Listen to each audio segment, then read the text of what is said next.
Assalamualaikum warahmatullahi wabarakatuh. Kami dari kelompok 1. Kali ini kita akan membahas tentang materi subruang dan kombinasi linear pada mata kuliah aljabar linear. Kita mulai dari subruang terlebih dahulu. Misalkan kita memperoleh atau mempunyai suatu objek. Objek ini adalah subhimpunan dari sebuah ruang vektor.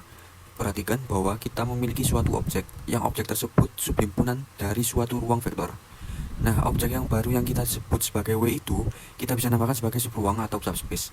Bisa dikatakan sebagai subruang dari ruang vektor P itu apabila W ini merupakan ruang vektor. Tentu yang dipenuhi di sini adalah tertutup terhadap operasi penjumlahan dan perkalian dengan skalar. Jadi kita dalam hal subruang, kita tidak perlu memeriksa kembali 10 sifat atau 10 aksioma yang harus dipenuhi oleh suatu ruang vektor, karena pada dasarnya W ini sendiri itu sudah merupakan ruang vektor karena dia merupakan subhimpunan dari ruang vektor. Otomatis semua karakter yang ada di ruang vektor yang karena karakter tersebut, suatu subruang yang pertama kita pastikan dulu bahwa subhimpunan tersebut itu bukan merupakan himpunan kosong. Kemudian yang kedua, pastikan bahwa W itu merupakan subhimpunan dari pada ruang vektor V, sehingga nantinya W ini akan mewarisi atau diberikan sifat-sifat aksioma yang 10 itu diwariskan dari V ke W kalau kita pastikan bahwa W ini adalah subhimpunan dari V.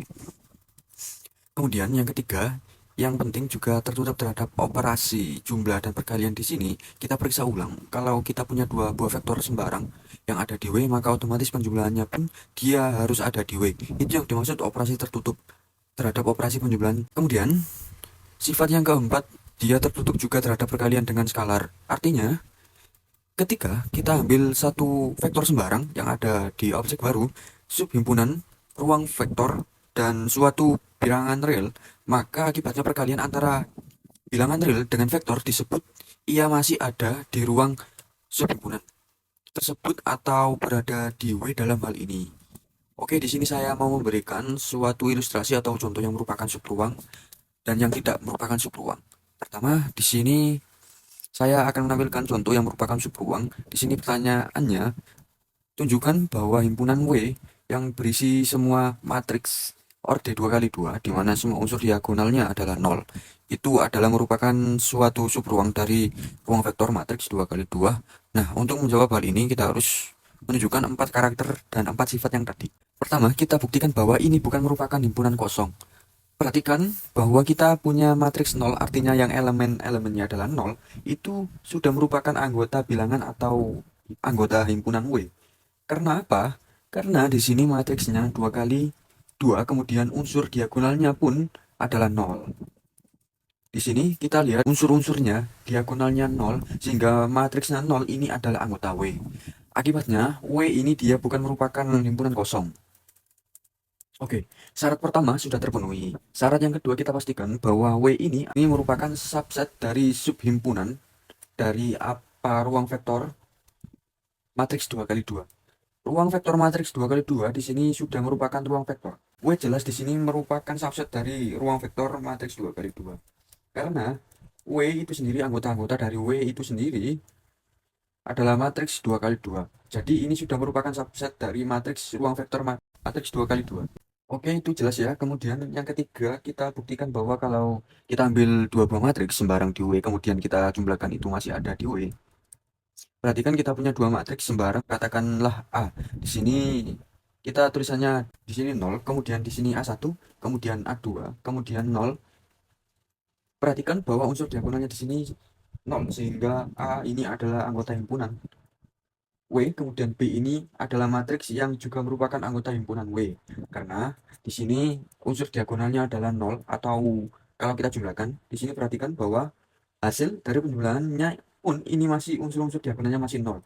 Ya, di sini hasil dari penjumlahannya pun ini merupakan matriks yang ordernya 2 kali 2. Otomatis hal ini menunjukkan bahwa penjumlahan atau hasil jumlah antar dua buah matriks tersebut itu masih ada di W.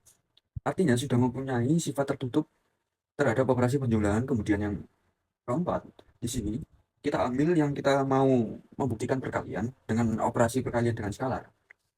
Ambil sembarang matriks, di sini katakanlah matriks A, itu anggota W. Kemudian kita ambil K suatu bilangan real, atau kita kalikan antara K dengan matriks tersebut, maka hasilnya seperti ini. Dan 0 kemudian K1, K2, kemudian ini 0 yang merupakan anggota W, karena di sini matriksnya 2 kali 2, kemudian di sini unsur diagonalnya 0, sehingga dikatakan bahwa matriks hasil kali ini K kali A itu adalah anggota W. Berarti hal ini mengatakan hasil kali dengan skalar ini tertutup terhadap operasi perkalian dengan skalar itu. Berarti hal ini mengatakan hasil kali dengan skalar ini tertutup terhadap operasi perkalian dengan skalar itu terpenuhi. Kita lihat bahwa keempat karakter atau empat syarat agar suatu objek dikatakan sebagai subhimpunan sudah terpenuhi. Maka W ini merupakan suatu subhimpunan. Karena itu sudah dipenuhi keempat syarat yang perlu dipenuhi oleh suatu objek agar dia dikatakan sebagai subruang. Oke, contoh yang kedua di sini kita menunjukkan yang tidak memenuhi. Untuk menunjukkan bahwa objek itu tidak memenuhi atau tidak dikatakan sebagai subruang, kita tidak perlu memeriksa satu persatu keempat syarat tadi.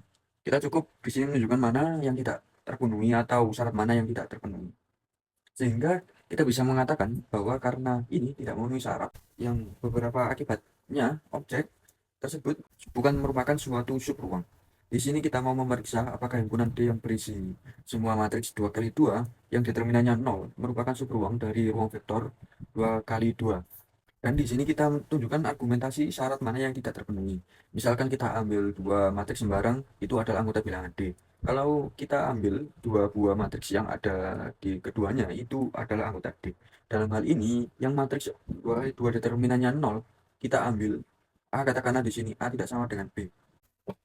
Sehingga di sini ada baris 0, berarti jelas bahwa determinannya sama dengan 0. Kemudian kita ambil juga matriks B yang determinannya 0 untuk yang matriksnya 2 kali 2, di sini B yang terletak di baris atas ada baris 0. Artinya di sini jelas bahwa determinan B pun sama dengan 0. Berarti sudah merupakan anggota yang ada di D. Kalau kita jumlahkan dua buah matriks tersebut, itu hasilnya adalah seperti ini. Jadi AB, kemudian di baris kedua ada BA. Kalau kita hitung determinannya dari ini, karena A-nya tidak sama dengan B, maka determinan dari A plus B itu adalah A kuadrat min B kuadrat, yang itu tidak merupakan 0 atau tidak sama dengan 0. Sehingga karena determinan tidak sama dengan 0, A plus B ini bukan merupakan anggota himpunan D. Di situ akibatnya D itu bukan merupakan subruang. Demikian penjelasan mengenai subruang. Mohon maaf bila ada salah kata. Wassalamualaikum warahmatullahi wabarakatuh.